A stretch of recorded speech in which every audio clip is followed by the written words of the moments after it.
win against the Milwaukee Bucks, coming back to get the victory in overtime. We're going to talk about all that and more right after this. You are Locked On Bulls, your daily podcast on the Chicago Bulls, part of the Locked On Podcast Network, your team every day.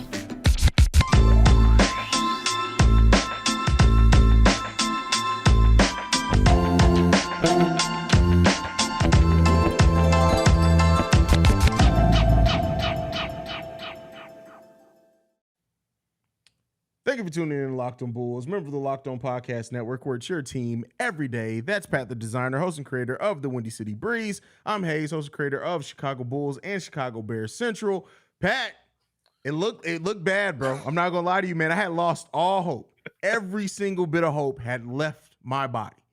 And then somehow the Bulls went on a 13-2 run to force the game into overtime, and then won overtime. What was it? 13-7 in overtime after going down initially in overtime.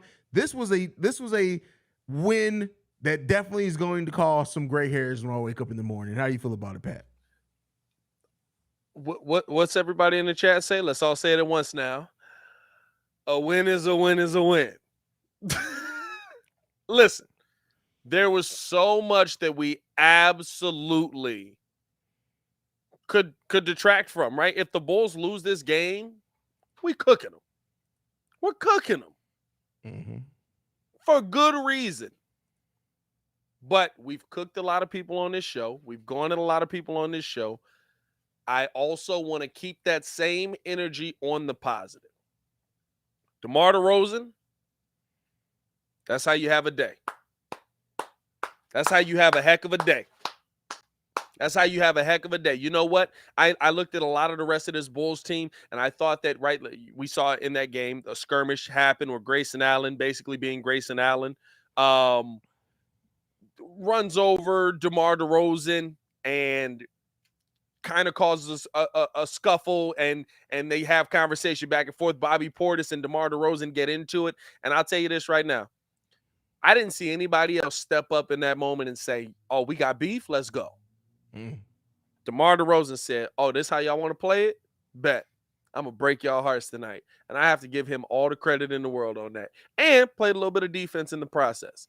I think that there's a lot of things that this Bulls team has struggled at. I think that there's a lot of things that this Bulls team is bro, MC season. God, you saw that too? Hey, bro. That was so uncalled for. What happened? It's the tough part. What happened? That's podcast listeners, we got the live chat going. Here's the tough part. It was a good joke. It was a damn good joke. It was a good joke. I get 1,000 points to MCCs. That's funny. That's tough. I bet you got a gap in the middle of your teeth. You can't drink through straws. Anyway, so like I was saying, the biggest thing for me is that there are games, like, let's not act like it's specific to the Bulls that these games don't happen, right? Like, there are games where teams have to rely on their star players to be star players, and tonight that had to be DeMar DeRozan. I'm not mad at it. There's a lot of things that I can be mad at, but you know what? As I said at the beginning of this, a win is a win is a win, and at the end of the day, you're moving in the right direction in the win column. The Bulls have won 4 of 5. Yeah. 4 of 5. Let's really put versus the Hawks, the Knicks, and the Bucks. And that goes back to what I said on the episode earlier, is that we believe the losses right now more than the wins. But you also have to evaluate it objectively and say, in the last 5 games, like you said, we're 4-1. And, you know, I mean, with definitely now after that brawl in Detroit, with the possibility of going ahead and getting another one. Fam, we just punching dudes in the back of the head, Killian Haize, bro. In the back of the bro, bro, I know you were raised very much like me. You don't like punching somebody in the back of the head is the biggest weak move that you can do, bro. Am I tweaking? There's got to be a shoulder grab straight to the face, jab. Yeah, that's what you need to do. Okay, like, I thought I was bro, like that. That's crazy. And I'm sure he thinks he hard now. Like, bro, you hit somebody in the back. Anyway, but you're back on the Bulls win. I would say this: the Bulls show the heart and determination, especially in the fourth quarter and overtime, and parts of the third as well, that we need to see from this team. If they can find a way to just make that a consistent part, yeah, it's going to be tiring. And as I said over on Central today on the post game, this team does not have the skill level or the talent level to take anybody lightly. You have to find a way to play like this every single game. 100%. 100%. And that's the problem, right? And Billy Donovan said as much in the post-game show, right? He said, hey, listen, there are times where we play well, and there are times where and listen, versus the top teams, and that'll be a topic tonight for sure. We do play really, really well. I mean, like top of the NBA well. I mean, like legit, the Chicago Bulls are now 9-1 when they lead at the half, and the only times that we've really led at the half is versus the top of the NBA teams. Says a lot. Says a lot about your team. And I think there's a couple of things that we'll get to tonight, but just focusing in on this game specifically, I don't think that this win changes my entire mindset about where this Bulls team is. Mm-hmm. But this win does let me know one of two things. One, you have an ability to go out there and be the team that we thought you can be, and versus top competition, you have a tendency to be that. And two, the Bulls might have been hung over after Christmas Day. That's been your theory, and it very well may be true. I'm just saying. Well true. And Zach LaVine strikes me as somebody who can't hold their alcohol, so I mean that wouldn't surprise me at all. Is Zach LaVine just drunk during the Christmas that is party? Hilarious, bro. Singing carols off a wine cooler at that. You telling me Zach LaVine's out here drunk off of Jamaican Me Happies, bro? Oh, that's funny. Now the Bulls are officially now a playing team. We're the 10th seed in the Eastern Conference right now. And we'll talk about that. That may be its own segment. We may talk about the next if the Bulls can stay there, keep ascending. But I want to ask you this about the win. Now, me and you have talked very much about how DeMar DeRozan sometimes does break the offense. This was a DeMar DeRozan that did, like you said, saw Bobby Portis talking crap, saw the Grayson Allen thing, saw what Carter, I forgot the guy's name on the Bucks, Carter. all of them talking crap. And DeMar technically broke the offense, but he did it in a way that was like, oh no, y'all finna take this L. And it was great to see. Can we get this version of DeMar more, which is it's not breaking it in the offense like during a random second quarter. It's literally saying, no, we need a little bit. I'm about to put us on the back. I'm about to put us on my back. We're about to get back in this game. Can we get more of this DeMar? I think here's the thing. DeMar was the same DeMar that he is every night. He was. He's the same DeMar that he is night in and night out. This DeMar is not any different than the DeMar that we saw versus Atlanta. This DeMar is not any different than the DeMar that we saw versus New York. He's not. He's the exact same DeMar night in and night out, 110%. But the difference is when you see him have games like this where you literally can just tell, hey, no one else is really stepping up. Like, I think I'll say this. Zach LaVine didn't have a bad game, but he didn't have a game that you felt like impacted the win. Right? Like he had a game where he kind of existed within the game that was. But he didn't impact the win. Nikola Vucevic negatively impacted most of the game until he knocked down a big three at the end of the game. I love how he put his hands up like he was killing it. Like he was killing it all the game. Like, hey, bro, you got 14 points. Bro. But I mean, shout out, we needed that. When I made the profile picture, I saw that as another option for a picture, and I was like, you ain't getting that, bro. Yeah. I'm not giving you the profile picture today. But or the thumbnail for this video. But I think that here's the thing at the end of the day. When you look at this Bulls team, I don't mind DeMar playing one-on-one. I don't mind DeMar stepping up and having those one-on-one moments. What I mind is, are you taking the team out of it? You have to have games where somebody's going to be able to put you on their back. You just do. We've seen, and we can't act every like team too. And we can't act like that's just a surprise. LeBron's put his team on his back. Kyrie's put his team on his back. KD's put his team on his back. Like that's what your top of the league players do. But the thing is, right? Are you able to play are you able to continue to play your game when we don't need you to put us on your back? Are you able to play your game when we need you to play within the system? That's my biggest question with DeMar. Tonight, he played really well. I'm going to give him his praise. I'm going to give him his flowers. He's the reason that we won this game. But 110%, there's the same thing. It's the same DeMar that we've seen night in and night out. And there's times where it does take other guys out of their games. Yeah, for sure. And there's a reason why we have lost more games when DeMar scores over 30 points than won them.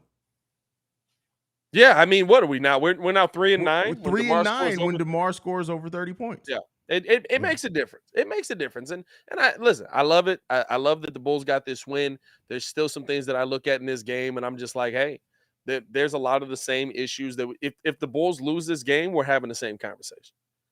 The Bulls got one. The Bulls got one. You know what I mean? Yeah. Shout out to, and listen, sometimes you just get one, and that's okay. I mean, let's not act like it's just like they just lucked into one. They played their hearts out, right? And we'll continue talking about that. 48? For 48?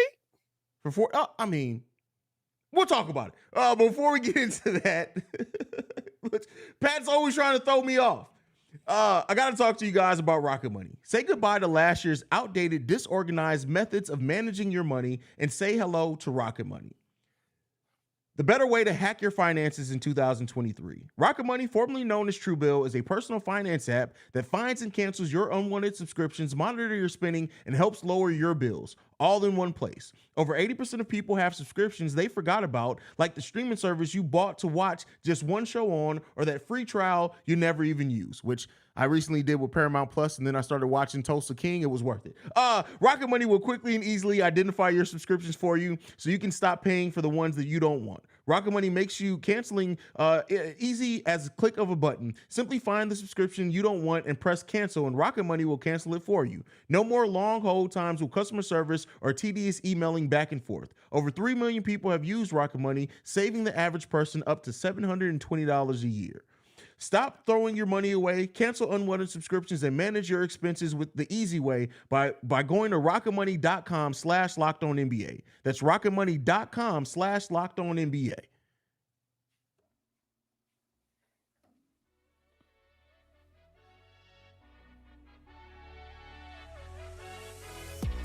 We want to thank you guys for making Locked On Bulls your first listen every day. Make sure to make your second listen Locked On Sports Today. The biggest stories from around the sports world in 20 minutes or less, plus instant reaction, game recaps, and Locked On's Take It a Day. Locked On Sports Today available on YouTube and wherever you get your podcasts. All right, Pat. So the Chicago Bulls now are officially the 10th seed and will be in at least the play-in tournament. Here's my question to you. How sustainable is it that we stay now in the playoff race, or do you think it's still going to be a fluctuating up and down thing for the Bulls the rest of the season? I'll turn the question back on you because I feel like we've had this conversation a couple of times. We're 7-1 versus the Bucks, the Celtics, the Heat, the Nets. Those are your top teams outside of Miami-ish. Miami's kind of 8th. They've struggled. But Boston, Milwaukee, and Brooklyn, that's your top 3 teams. Mm-hmm. Do you feel like we've seen a team in this early in the season that is struggling or that is pacing themselves? And the only reason I'll say that is because literally most of our losses are against teams that are either the same as us or worse. Here's what I don't think they're pacing themselves. I think I'm going to reword it and phrase it this way. Because pacing themselves would mean that there's a level of intentionality, I think, in it. And I don't think that's what it is. That's kind of what I'm asking. Like, are they intentionally just being like, we'll lose this game, it's okay? Yeah, I don't think that it's intentional. I think that this is still a team that's figuring it out more so. I think that this is a team figuring out what is going to be our identity. well, how are we going to play with missing a player like Lonzo Ball? How are we going to incorporate the new pieces that we got to this team, which have fairly incorporated easily? But then how now do we overcome injuries, which we've had tons of those as well? I think that's what's happening now with this team. I don't know if they're pacing themselves. I think they're still trying to figure it out. And I think that it's easy to figure it out when you know you have a championship level team in your building. It's harder to keep that motivation sometimes when you're facing a team that's 9-23. Now, I don't agree with that. I'm not throwing them any bell for that. I'm not saying that that's excusable, but that's kind of what I think I'm seeing here. And I don't know. I'm gonna be honest with you. I had this conversation over on the Breeze in the post game show. I really don't know, because to me, I look at this team and I say, you can get up versus any team that is a top team, and you do, and you attack and you fight and you try to go hard versus any team that's a top team in this NBA. But you don't have that same intensity versus some of these subpar teams. And there's a part of me that's like, hey, I'm upset that you're losing, but then there's that meathead Bulls fan part of me that I'm looking at and I'm just like, I'm gonna be real with you. That's better than what we saw last season where we just dominated every mediocre team and we lost to every top team. So I look at this Bulls team and I'm still like, my feelings haven't changed. I'm confused. I have no idea. Right? Like I get we're supposed to be, we know everything about this team and all that.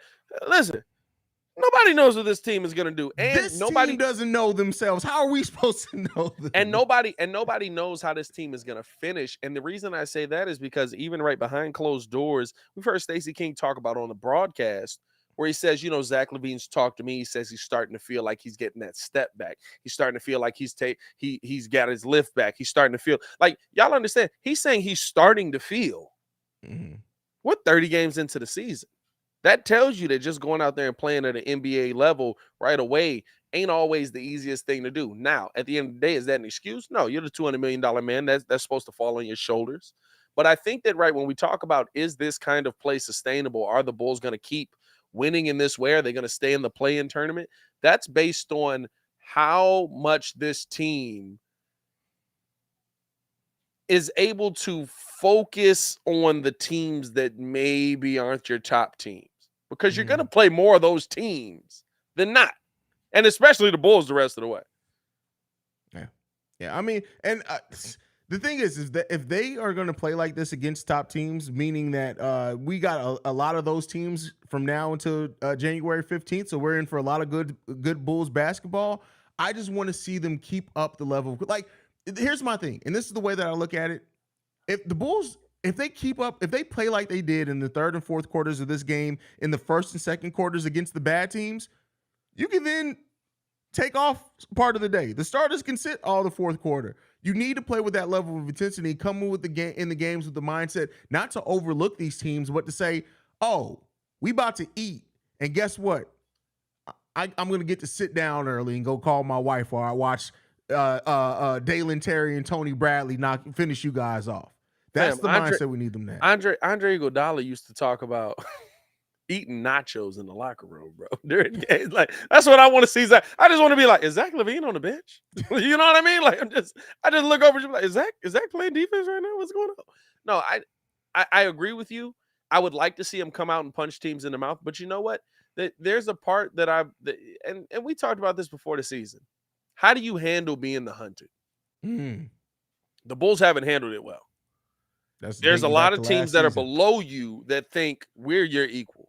And I'm going to be real with you. Like, I think that, and we can talk about this kind of in the next segment. I think that when you look at this team, there's a lot of talent. But when I see this team play in and play out, it's the one thing that I think has to change for them to stay where they're at and win being the hunted. I think there is a lack of respect for Billy Donovan. I think there is a lack of respect for Billy Donovan. I want to talk about that in this last segment, man, because that's something that really, when you look at a Bulls team, like there's certain things you just don't do when your head coach says something. And we don't have that on this team. So we'll talk about that in this third segment, man. But hey, before we do that, we want to tell you guys about the NHTSA. Here's the thing.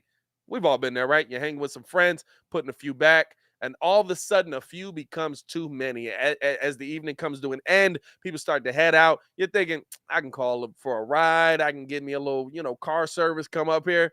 But I live nearby. I can make it home. It ain't no big deal. I mean, what's the odds? You're going to get pulled over anyway.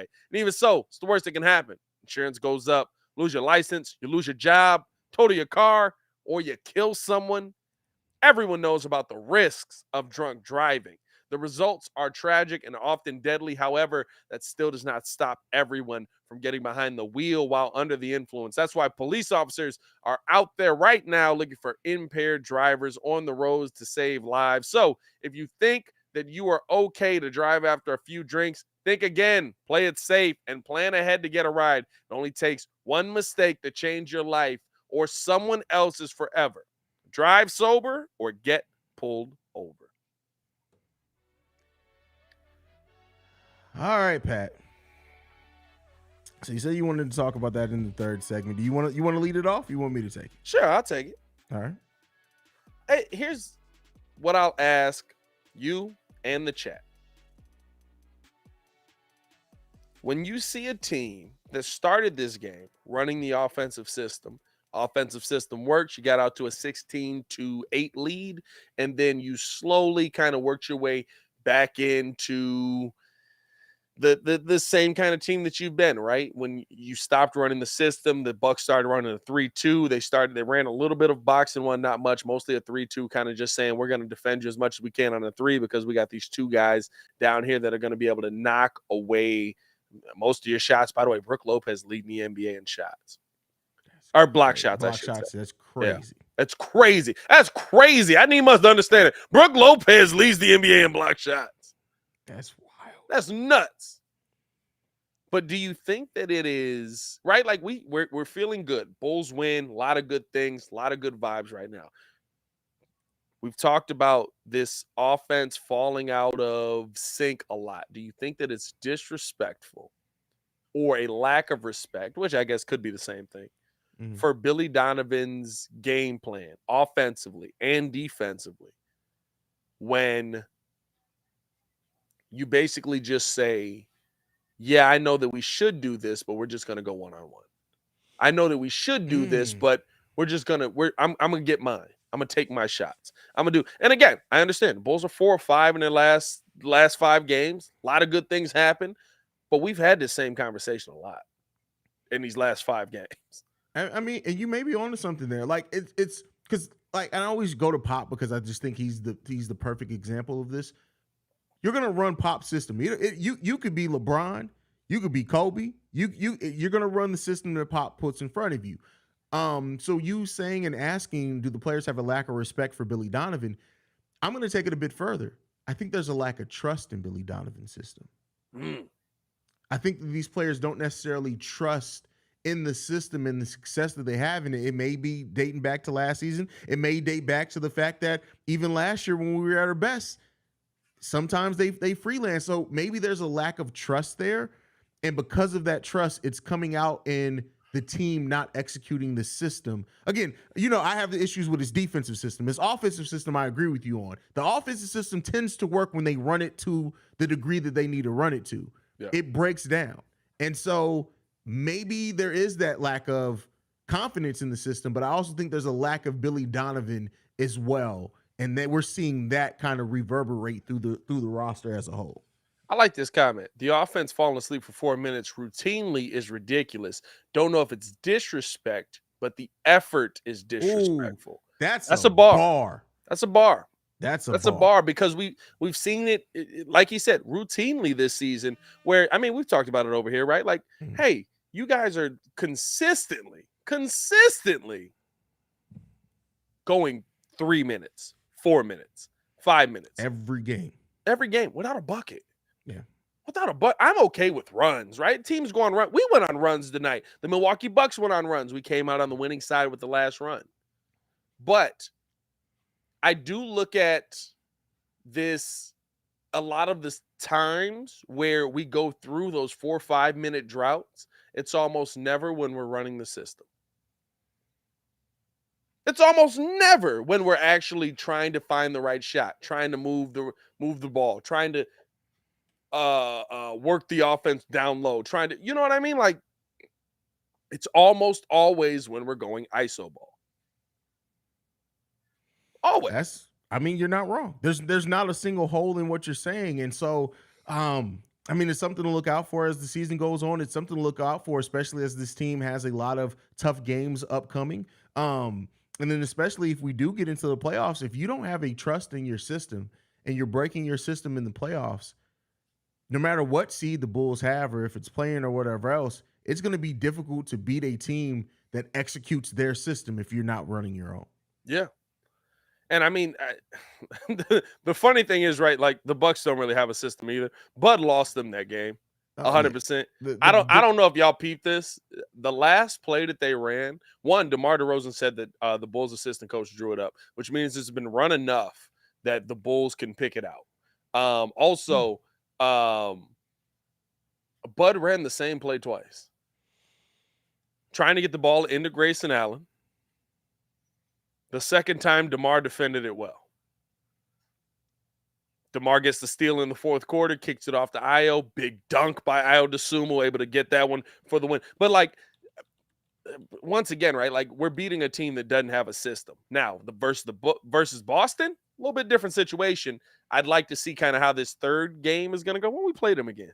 We got them soon, right? We got them. I think we have them next week. Week after next? Yeah, we don't have them too far from now. Hold on, I can get up the schedule. I got it. But you know, like we've beaten these top teams. We've beaten a lot of these teams, but I think that there is something to be said about having a system in place that works.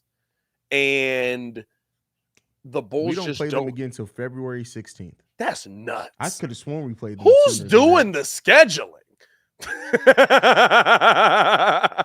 It's just like we finished our series with the Knicks a month and a half into the season. It's crazy. Yeah. I'll say this before we get out of here, right? Because we're talking about Billy's system. When you look at the night's game, what's the biggest thing, right, where you feel like, hey, we got this win, but because of this thing, we shouldn't have got this win? Offensive rebounding is the reason why we shouldn't have got this win. We gave up 22 offensive rebounds to the Milwaukee Bucks, and more times than not, if you give a team that many chances at that many bites at second chance opportunities, you lose the game. Yep. So that's a huge thing that they got to figure out and work out. And this whole thing that the Bulls also do, it's been this since last season, that they really don't follow their shots or even try for offensive rebounds themselves. That has to change, bro. You saw on one play, Io just followed up his shot. He was surrounded by 4 different Bucks players, but he got the shot. We got to stop not trying. And I get it. I understand why he does it. That's part of Billy Donovan's system because we don't have the greatest one-on-one defenders. So he wants the players to go back and set up before the other team gets on a fast break. But you got to try to get some offensive rebounds, bro. Oh, my God, bro. When I tell you, I'm not going to lie. It's just modern NBA.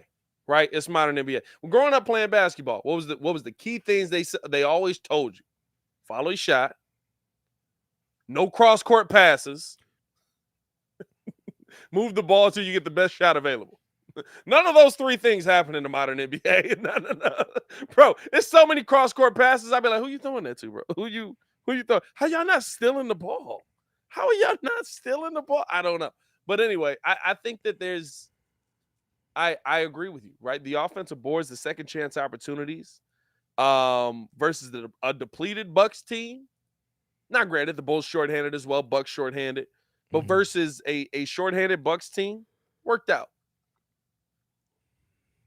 Yeah. That tonight's the night, and I said this during the live call where, hey, Billy, not for nothing, there needs to be a rapport between Vooch and Drummond. And you need to find another big man. No matter what, going into this trade deadline, I don't care if I don't want to, right? Like, I don't think a lot of guys will be moved. But if you do move somebody, you absolutely need to get somebody else off of the bench that's big and can play. I'm not just talking about somebody that's big, right? Tony Bradley's big. But you need to find somebody else off of the bench that can play. Because the fact that you can't run 2 bigs because you just only have two bigs is a problem. Marco Simonovic is sitting right there. You can't run Drummond and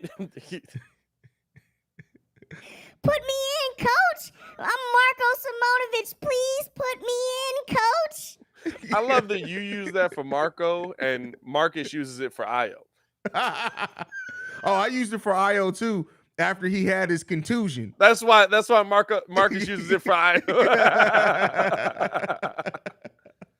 Oh man. Hey, listen, brother. We beat the Bucks for the second time this season. We've beaten the Celtics and the Bucks, the top two teams in the NBA, twice this season. We've lost to the Magic, the Rockets, and OKC. I love how you had to follow that up, brother. Hey, hold on. Before we go, we've never done this on this show before. Doing a show shot? Yeah, we're doing a show shot. Before sending this out, everybody do a shot with us. Show shot? Can we do this on Lockdown? I mean, I'd rather ask for forgiveness than permission. I respect it. I got to do a whole nother show tonight. Yeah. Salute, brother. Salud.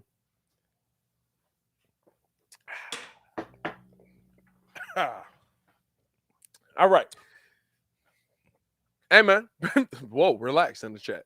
Well, also, shout out to you. Hey, man. Follow us on everything at Locked On Bulls. You follow me on everything at Pat the Designer. I don't know what this team is. Haize don't know what this team is. Bulls win. I got nothing. That's the most important thing. Bulls win. You can follow me at CEO Haize, CEO Haize. And thank you for making Locked On Bulls your first listen today. Now, make Locked On Sports today your second listen. Peter Bukowski brings you the biggest stories from around the sports world in 20 minutes. Get the analysis and opinions before anyone else with our local experts and national experts and insiders. Locked On Sports Today podcast available on YouTube or wherever you get your podcasts. For Pat the Designer, this is Locked On Bulls. We out this mug. Peace, y'all. Peace.